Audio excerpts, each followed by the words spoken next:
Blood stained the hem of her ragged calico dress, freezing into crimson ice against the harsh Wyoming wind. Dozens of boots hurried past her shivering frame on the wooden boardwalk. To the wealthy prospectors of Bitter Creek, she was merely invisible. Then, heavy leather boots stopped. He actually looked down.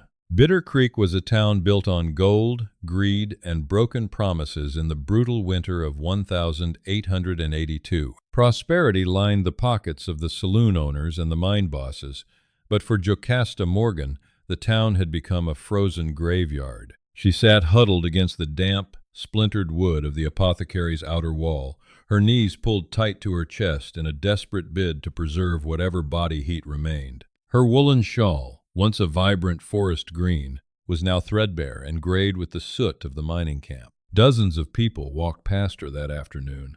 Mr. Higgins, the affluent town banker with his silver-tipped cane, stepped actively into the muddy street just to avoid her outstretched hand. Mrs. Abernathy, the mayor's wife, gathered her silk skirts and averted her eyes, whispering something disdainful to her companion about vagrants ruining the settlement's reputation. Jocasta's throat was too parched to beg. She had not eaten in 4 days. Her father, a naive but hard-working homesteader named Thomas Morgan, had died of consumption just 3 weeks prior, leaving her utterly alone. Worse, the deed to their small ranch on the outskirts of town had been swindled from them by a ruthless land speculator named Jiles Trent. Trent had claimed a fraudulent debt, presenting forged papers to the corrupt local judge, and Jocasta had been unceremoniously tossed into the unforgiving streets. Cold was a living, breathing entity. It gnawed at her fingertips and crept up her spine. Her vision began to blur at the edges, the bustling street of horse-drawn wagons and shouting merchants fading into a dull, rhythmic roar. She closed her eyes, silently praying for the end to come quickly. Heavy footsteps crunched against the frost-heaved boardwalk. They were slow, deliberate, and lacked the hurried, greedy pace of the townsfolk. The footsteps halted right in front of her. Jocasta didn't look up. She expected a boot to nudge her away, or the gruff voice of the local deputy telling her to move along. Instead, a massive shadow fell over her, blocking the biting wind. Slowly, she raised her chin. He was a mountain of a man, clad in a heavy coat of cured buffalo hide and thick wool trousers. Broad-shouldered and towering, he looked as though he had been carved directly from the unforgiving granite of the Medicine Bow Mountains. A thick, dark beard framed a jaw that was set like iron, but it was his eyes that caught her off guard. They were a piercing, stormy gray, not filled with the usual pity or disgust, but with a quiet, observant intensity. A scarred Winchester rifle rested casually over his massive shoulder, and a hunting knife with an antler handle was strapped to his thigh. This was Gerson Kennedy. To the people of Bitter Creek, Gerson was a phantom, a solitary trapper who only descended from the high peaks twice a year to trade pelts for salt, coffee, and gunpowder. Whispers followed him, tales of him surviving bear attacks with nothing but his bare hands, and rumors of a dark, violent past that had driven him away from civilization. Gerson stared down at the trembling woman. He saw the hollows of her cheeks, the purple bruising of frostbite threatening her pale skin, and the quiet dignity in her exhausted brown eyes. He didn't speak. He reached into the deep pocket of his coat and withdrew a thick, leather-gloved hand. Jocasta flinched, expecting him to throw a copper coin at her head. Instead, Gerson crouched down, his massive frame folding until he was at eye level with her. He pulled off his heavy right glove, revealing a massive, calloused hand crisscrossed with old white scars. From his pocket, he produced a piece of hardtack and a wrapped parcel of dried venison. He held it out to her. Her stomach cramped violently at the scent of the smoked meat. Her trembling fingers reached out, but she hesitated, her pride fighting a losing battle against starvation. I have no money to pay you," she whispered, her voice cracking like dry autumn leaves. "Didn't ask for any," Gerson replied. His voice was a deep, gravelly rumble, like boulders shifting at the bottom of a river. Jocasta took the meat, tearing into it with a ferocity that embarrassed her, but she couldn't stop. Gerson watched her for a moment, then stood back up to his towering height. He looked up and down the street, noting the way the townsfolk scurried past, actively ignoring the dying woman in their midst. A muscle in his jaw twitched. "You stay out here tonight. The cold will take you," he stated, a matter-of-fact observation rather than a threat. "I have nowhere else," she murmured between bites, wrapping her thin shawl tighter. "The town. They won't let me sleep in the livery. Not since Trent took the ranch." At the name Trent, a dangerous flicker ignited in Gerson's gray eyes. He adjusted the rifle on his shoulder. Without another word, he reached down, gripping her upper arm. His touch was incredibly strong, yet surprisingly gentle as he pulled her to her feet. Jocasta's legs buckled, completely numb from the cold. Before she could hit the icy wooden boards, Gerson caught her, effortlessly scooping her into his massive arms, as if she weighed no more than a bundle of kindling.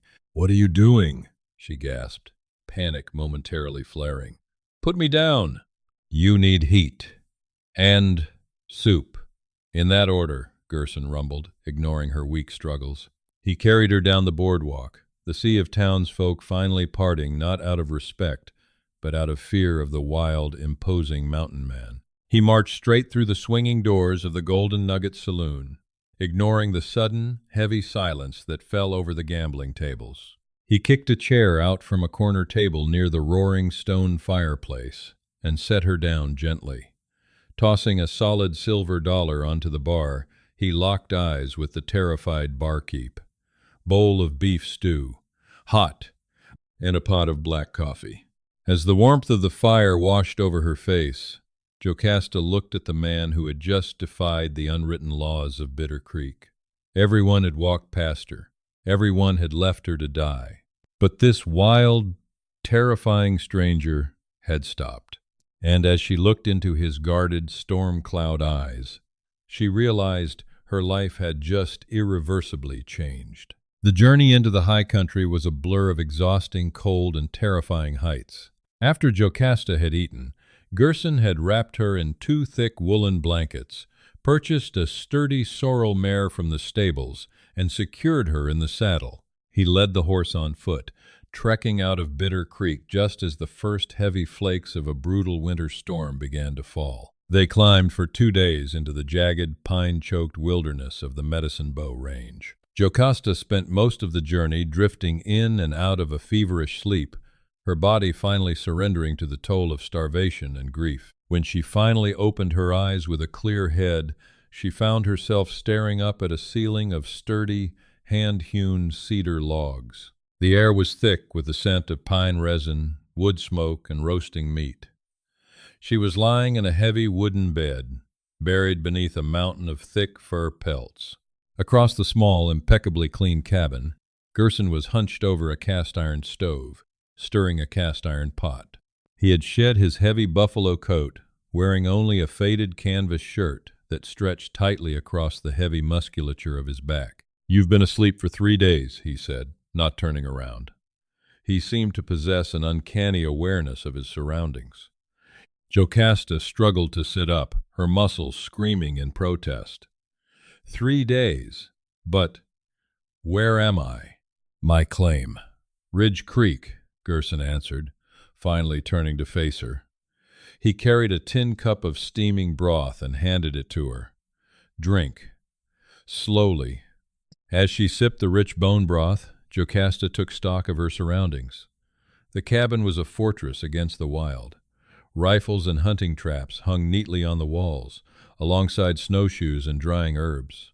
But what surprised her most was a small wooden bookshelf packed with worn, leather-bound volumes, Shakespeare, Homer, and medical texts.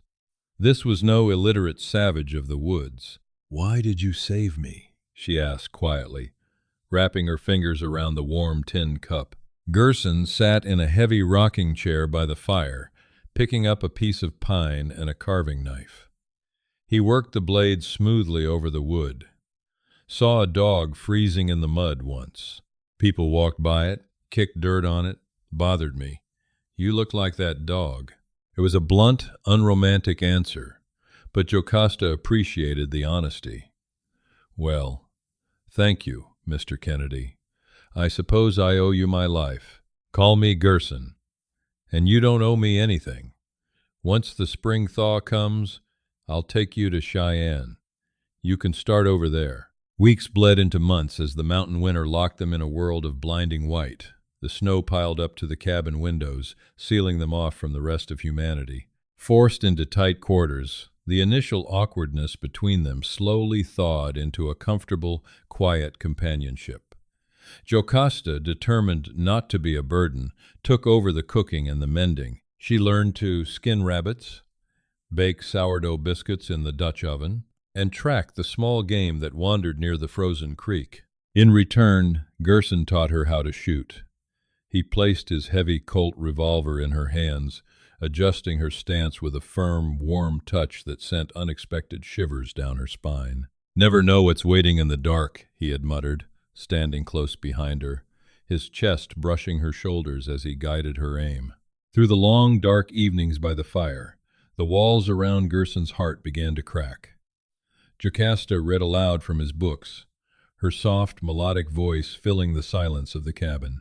She learned that Gerson had not always been a mountain man. He had once been a prosperous rancher down in the valleys, running a successful cattle operation with his younger brother, Samuel.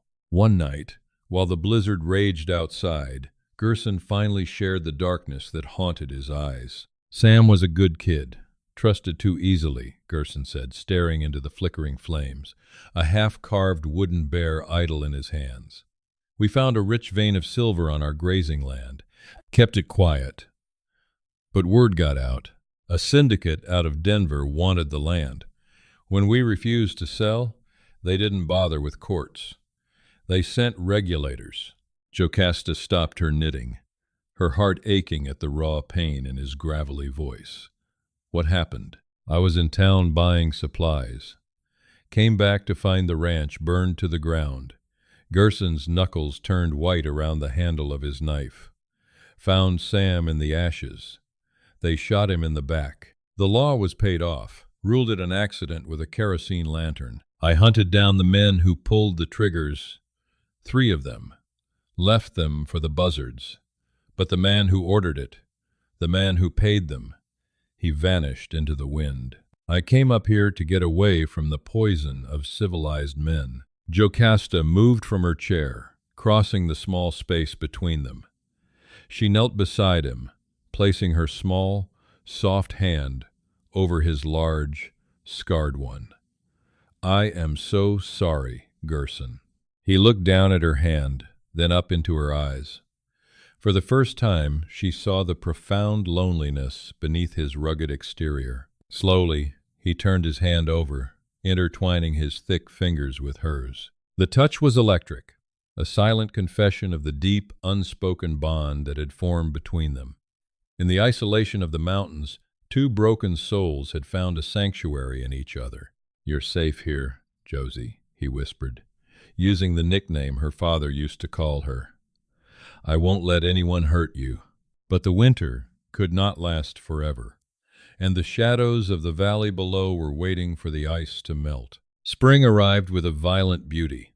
The snowmelt turned Ridge Creek into a roaring torrent of white water, and the high alpine meadows exploded with vibrant purple lupine and yellow columbine. With the thaw came the necessity of civilization. Their supplies of coffee, flour, and salt were dangerously low, and Gerson needed to sell his winter pelts. Instead of returning to Bitter Creek, Gerson decided they would ride a 2 days' journey east to Oak Haven, a bustling cattle hub where they were less likely to be recognized. The ride down the mountain was filled with an unspoken tension. The closer they got to the sprawling wooden buildings of Oak Haven, the quieter Gerson became. Jocasta rode beside him, wearing a new dress she had fashioned from a bolt of blue cotton they had found in his chest, her dark hair braided neatly down her back. She looked radiant, restored by the mountain air and the quiet affection she and Gerson shared, though neither had yet dared to speak of love. Oak Haven was alive with the chaos of a cattle drive. Cowboys on horseback kicked up dust in the streets, and the saloons were deafeningly loud. Gerson secured their horses at the livery and led Jocasta down the boardwalk toward the general store. He kept her close, his hand resting protectively on the small of her back. Inside the mercantile, the air smelled of leather, peppermint, and oiled canvas. As Gerson negotiated the price of his thick beaver and fox pelts with the storekeeper at the counter, Jocasta wandered toward the back, admiring the displays of ribbons and porcelain dolls. Well, well, if it isn't the little Morgan girl. I thought the winter had finally done you the favor of freezing you solid. Jocasta's blood ran cold. The voice was smooth, cultured, and dripping with venom. She turned slowly. Standing at the end of the aisle, wearing a tailored pinstripe suit and a silk cravat, was Jiles Trent. He looked wealthier, heavier, and more arrogant than he had in Bitter Creek. He twirled a silver pocket watch on its chain, a cruel smile twisting his lips. "Mr. Trent," Jocasta choked out, her heart hammering against her ribs. "Mayor Trent now, actually," he corrected smoothly, taking a step closer.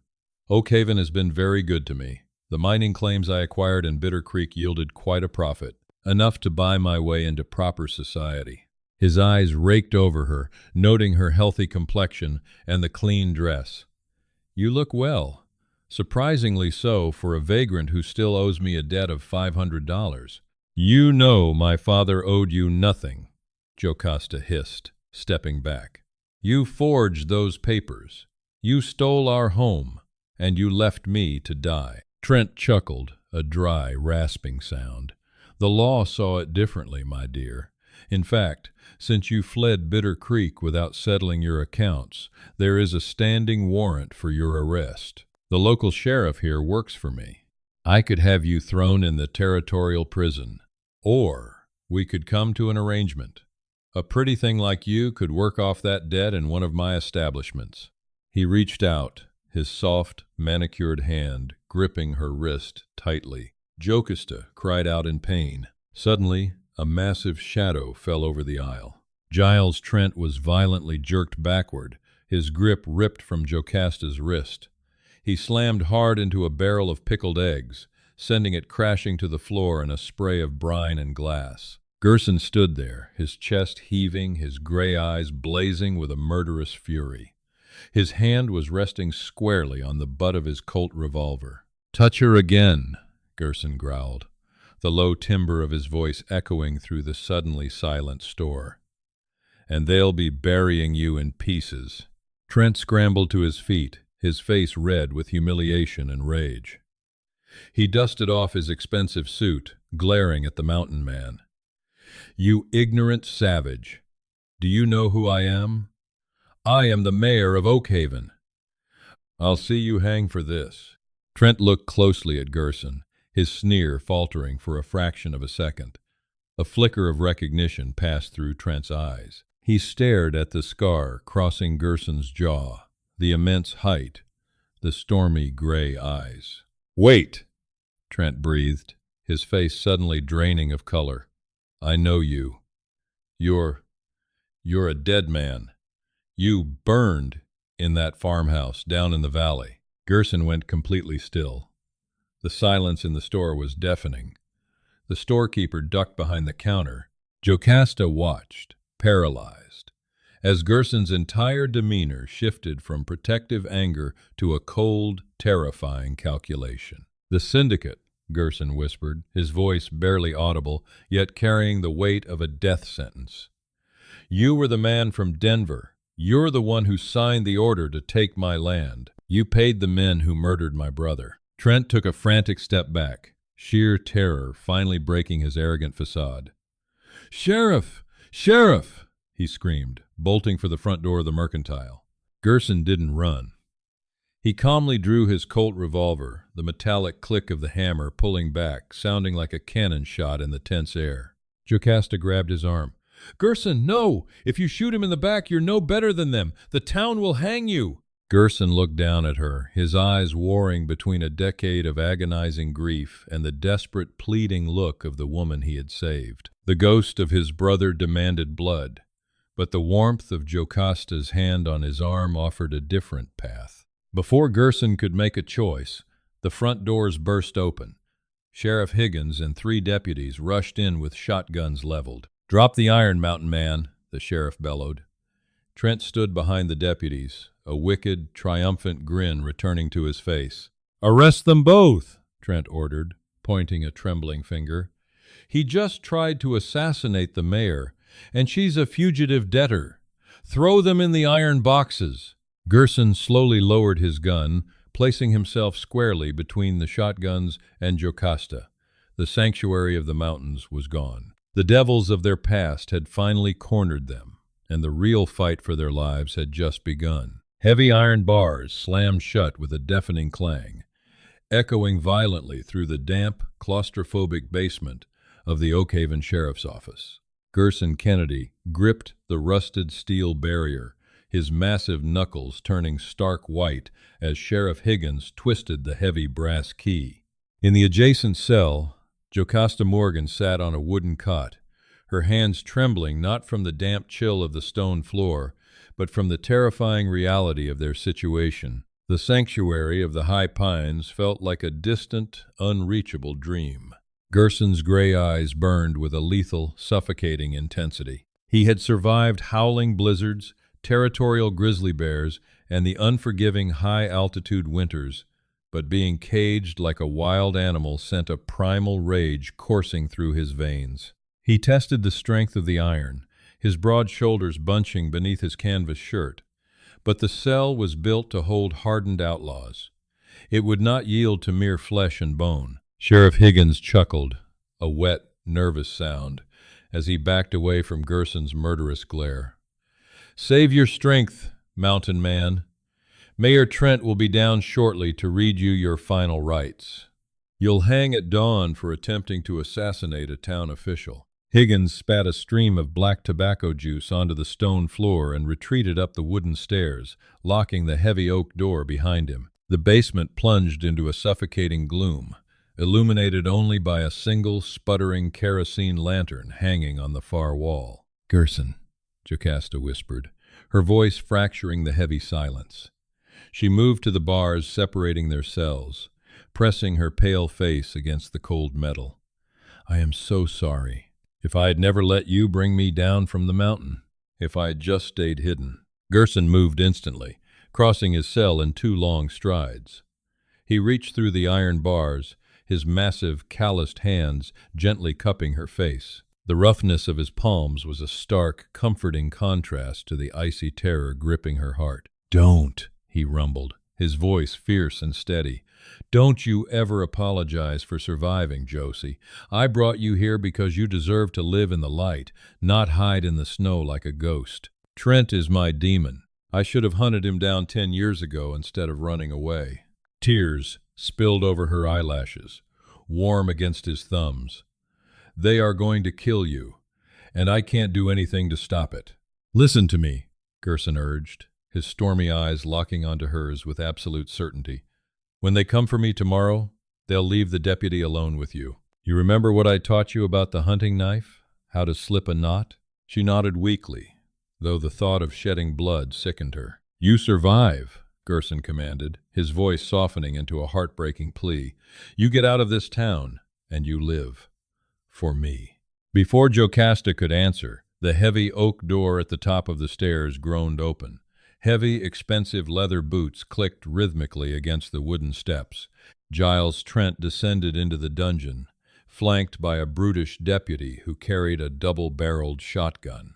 Trent was immaculate, having changed into a fresh silk waistcoat, though a bruised redness still stained his neck where Gerson had nearly crushed his windpipe. In his manicured hand he carried a thick, leather-bound ledger. Trent pulled up a wooden stool and sat just out of Gerson's reach, a malevolent smile stretching across his face. "Samuel Kennedy?"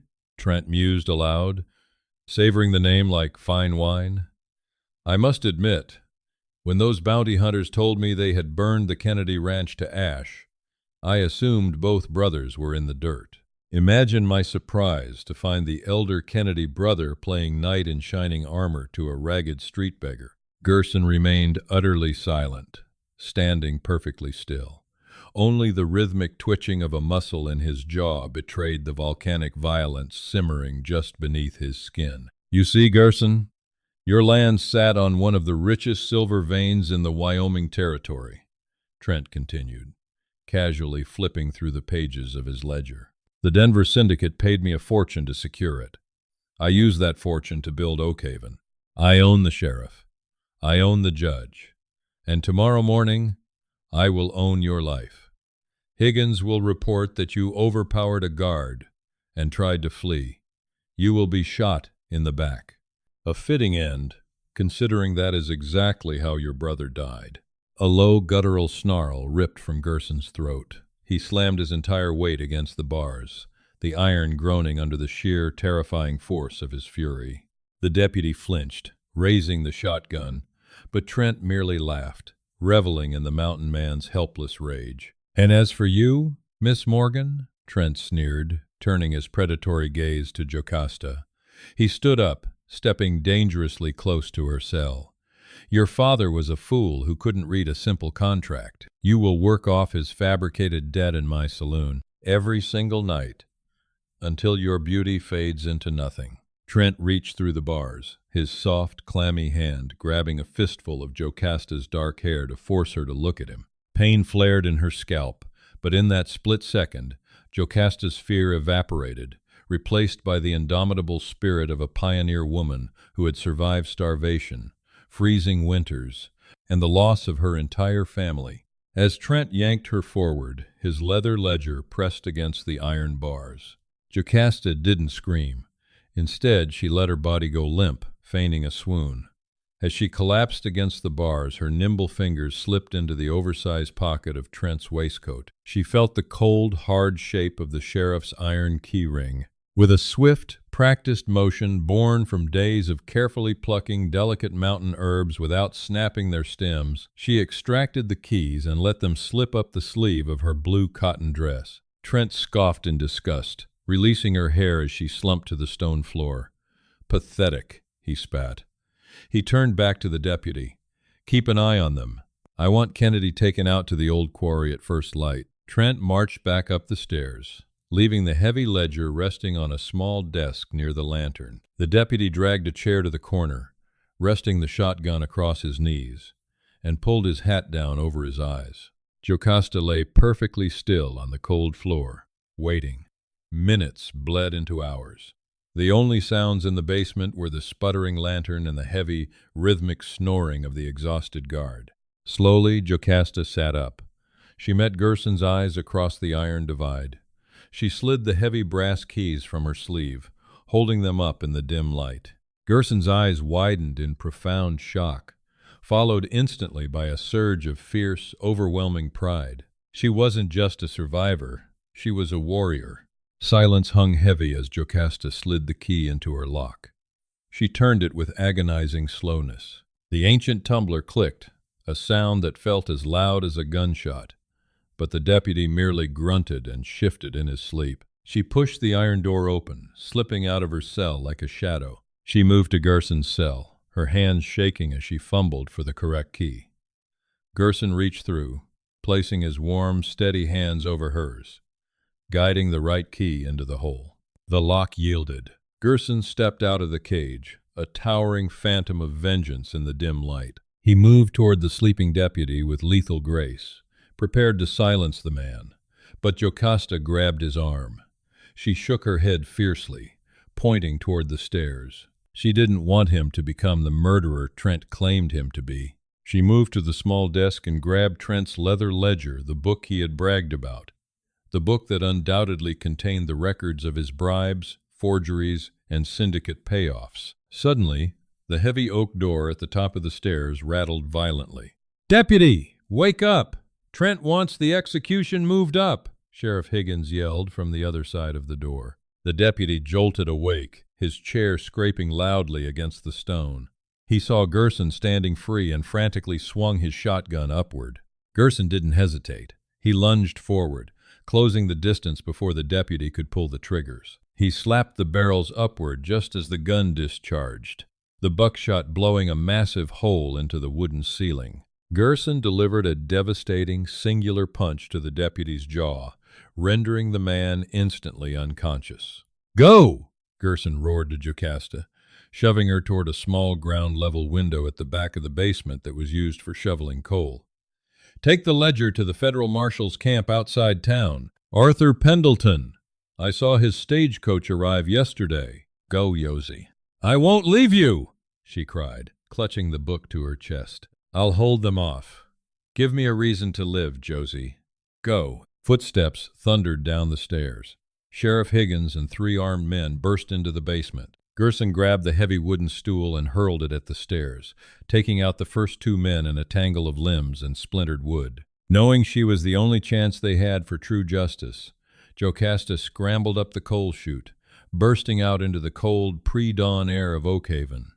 She hit the muddy alleyway and ran. She ran faster than she ever had in her life, her lungs burning, her bare feet tearing against the gravel as she sprinted toward the edge of town, the heavy ledger clutched tightly in her arms. Back in the jailhouse, the brawl spilled out of the basement and into the street. Gerson was a force of nature. He fought with the raw, untamed power of a grizzly bear defending its territory. He disarmed Higgins, snapping the sheriff's wrist with a sickening crunch, and hurled another deputy through the glass window of the barber shop. But there were too many of them. A rifle butt crashed into the back of Gerson's skull. He stumbled, his vision swimming in a sea of red. 2 deputies tackled him into the muddy street, pinning his arms, while a third kicked him viciously in the ribs. Gerson fell to his knees, blood pouring from a gash on his forehead. The crowd of townsfolk gathered on the boardwalks, watching in terrified silence as Jiles Trent pushed his way to the front. The corrupt mayor held a silver-plated Colt revolver, his face twisted in a mask of ugly, desperate triumph. "You put up a good fight, Kennedy," Trent panted, leveling the revolver directly at Gerson's chest. "But civilization always conquers the wild. Goodbye." "Drop the weapon, Trent." The commanding voice echoed like thunder across the quiet morning street. Trent froze. He turned to see a formidable man wearing a long duster and a silver star pinned to his lapel, sitting atop a massive black stallion. It was U.S. Marshal Arthur Pendleton, and sitting on the saddle in front of him, clutching the leather ledger, was Jocasta Morgan. "Marshal Pendleton," Trent stammered, frantically lowering his gun. "This man is a violent fugitive. He was trying to escape." "Save it," Pendleton interrupted, his voice laced with cold authority. He spurred his horse forward, tossing Trent's ledger onto the muddy ground at the mayor's feet. "Miss Morgan here showed me your private accounts. Fascinating reading. Detailed records of bribes paid to territorial judges, forged land deeds from Bitter Creek, and a specific payout to a gang of regulators for the arson and murder of Samuel Kennedy." Trent's face drained of all blood. He looked wildly at his deputies, but they were already backing away, dropping their weapons into the mud. They were paid to bully townsfolk, not to fight the United States federal government. "This is a lie! Forgeries!" Trent screamed, his composure entirely shattered. In a last, desperate act of madness, he raised his silver revolver, aiming it wildly toward Jocasta on the horse. Gerson roared. He surged upward with impossible strength, throwing off the men holding him.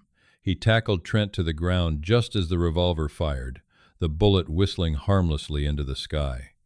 Gerson pinned Trent to the mud, his massive hands wrapping around the corrupt mayor's throat. 10 years of agonizing grief, of freezing winters and lonely nights, culminated in this single moment.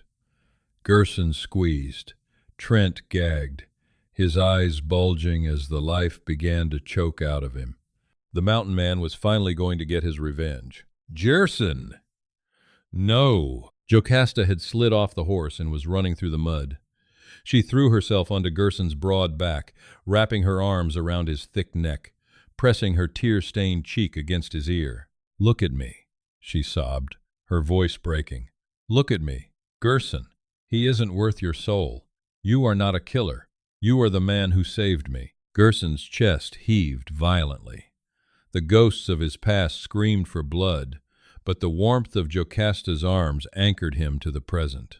He looked down at the pathetic, gasping man beneath him, and then he let go. Gerson stood up, pulling Jocasta into his arms, burying his face in her dark hair. He held her tightly, breathing in the scent of her, the reality of her, as Marshal Pendleton placed Jiles Trent in heavy iron shackles.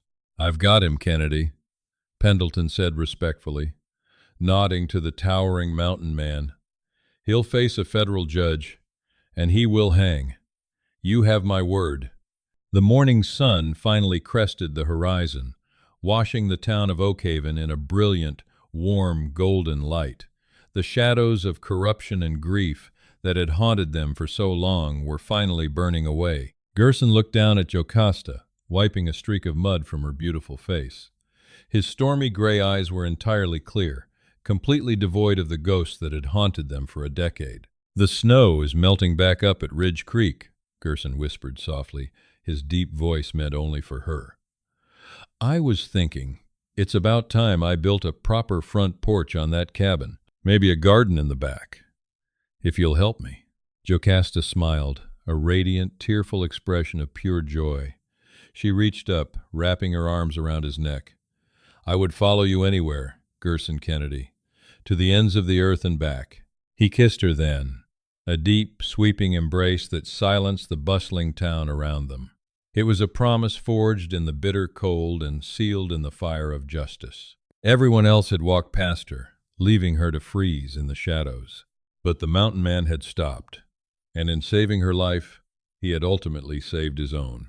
Did this thrilling tale of wild frontier justice and unbreakable love capture your heart? If you want more gripping, real-life stories of mountain men, outlaws, and the courageous women who tamed the Wild West, hit that like button right now. Don't forget to share this video with your fellow history and romance lovers, and subscribe to our channel for weekly cinematic storytelling. Drop a comment below telling us your favorite moment, and ring the bell so you never miss an adventure.